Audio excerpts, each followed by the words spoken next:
Tomato రైస్కి అయితే first అయితే రైస్ అయితే చూడండి ఇలా పొడి పొడిగా వండి పెట్టుకోవాలన్నమాట. పక్కన పెట్టేసుకుందాము. స్టవ్ మీద అయితే బౌల్ అయితే పెట్టుకున్నాం కదా, కొంచెం సరిపడా ఆయిల్ వేసుకుందాము. 2 బిర్యానీ ఆకులు, అలాగే ఒక పెద్ద సైజు ఎర్రగడ్డ తీసుకున్నాను.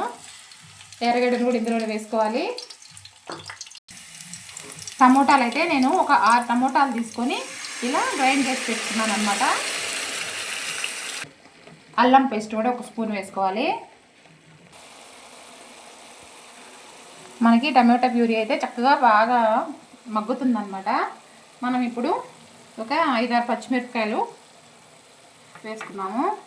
అలాగే హోల్ గరం మసాలా స్పైసెస్ ఉంటాయి కదా, అన్నీ కలిపి నేను ఫ్రై చేసి పొడి చేసి పెట్టుకున్న మసాలా పొడి. ఈ మసాలా పొడి వేసారనుకోండి మనకి టమాటా రైస్ అనేది టేస్ట్ చాలా బాగుంటుంది అనమాట.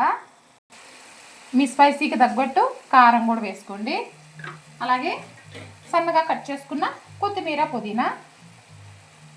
ఈ మసాలాకి సరిపడా సాల్ట్ వేసుకుందాము. మొత్తం బాగా ఫ్రై చేసేసుకోవాలి.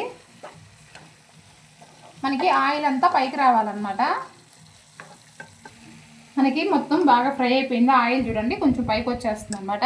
మనం రెడీ చేసి పెట్టుకున్న రైస్ని కూడా వేసుకోవాలి. రైస్ అయితే వేసుకున్న తర్వాత ఏంటంటే మనం సాల్ట్ కూడా వేసేసుకోవాలి. రైస్కి సరిపడా సాల్ట్ వేసుకోవాలన్నమాట. అలాగే ఒక నిమ్మ చెక్కను అయితే పిండేసుకుందాము.